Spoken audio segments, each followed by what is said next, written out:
Good morning and welcome to Morning Manna. Today is Wednesday, January the 18th, 2023, and this is episode 3976.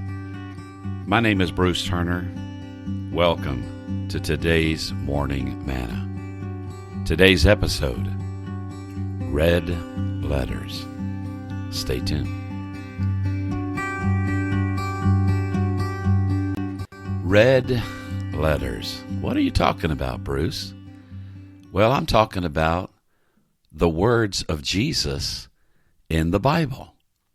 Now, a red letter Bible is an edition of Scripture in which the words spoken by Jesus are printed in red ink.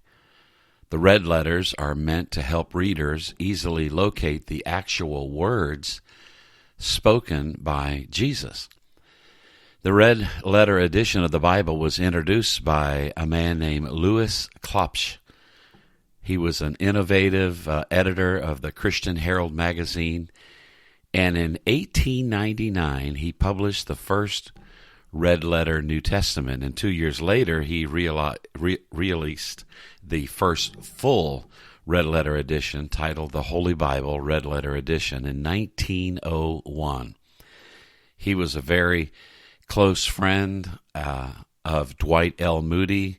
He helped raise funds to support Moody's Bible Institute in Chicago, and he was driven to print and distribute Bibles to as many people as possible, and he was able to publish more than 60,000 Bibles each year. It's just incredible. He was reading the Bible, and he was reading in Luke chapter 22, verse 20, this verse, "This cup is the new covenant in my blood, which is poured out unto you." And it sparked him thinking about Jesus' words, printing them in red, the color of his blood. So, I love the red letter edition, and I am going to read you some red letters today as I wrap up this episode. And I want you to think about these red letters from the Gospel of John, chapter 15.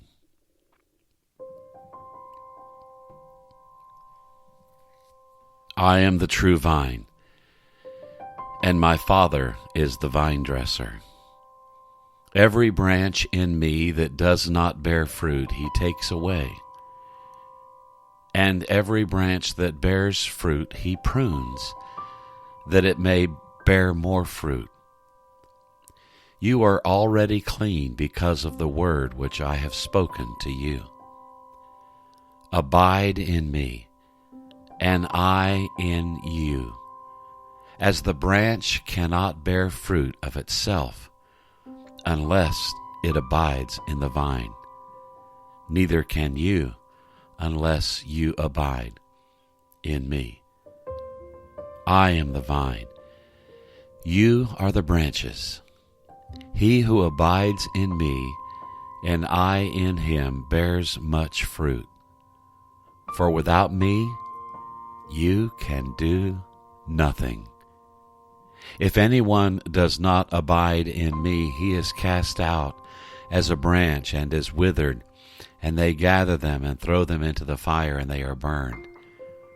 If you abide in me, and my words abide in you, you will ask what you desire, and it shall be done for you. By this my Father is glorified, that you bear much fruit, so you will be my disciples. As the Father loved me, I also have loved you. Abide in my love. If you keep my commandments, you will abide in my love, just as I have kept my Father's commandments and abide in his love. These things I have spoken to you, that my joy may remain in you, and that your joy may be full. This is my commandment, that you love one another as I have loved you. Greater love has no one than this, than to lay down one's life for his friends. You are my friends if you do whatever I command you.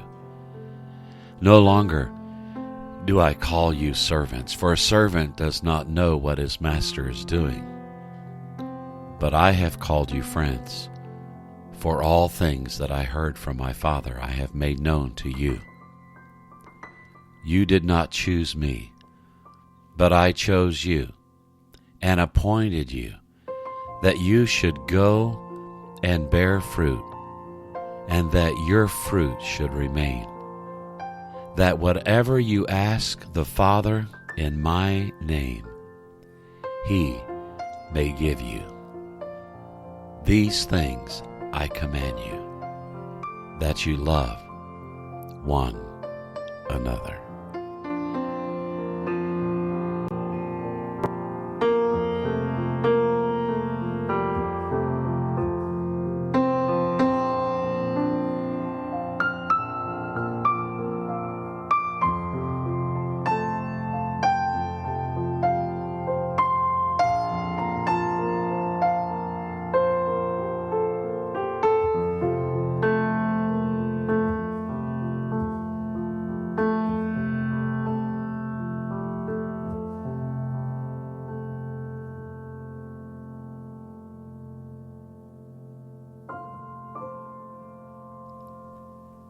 Have a great Wednesday.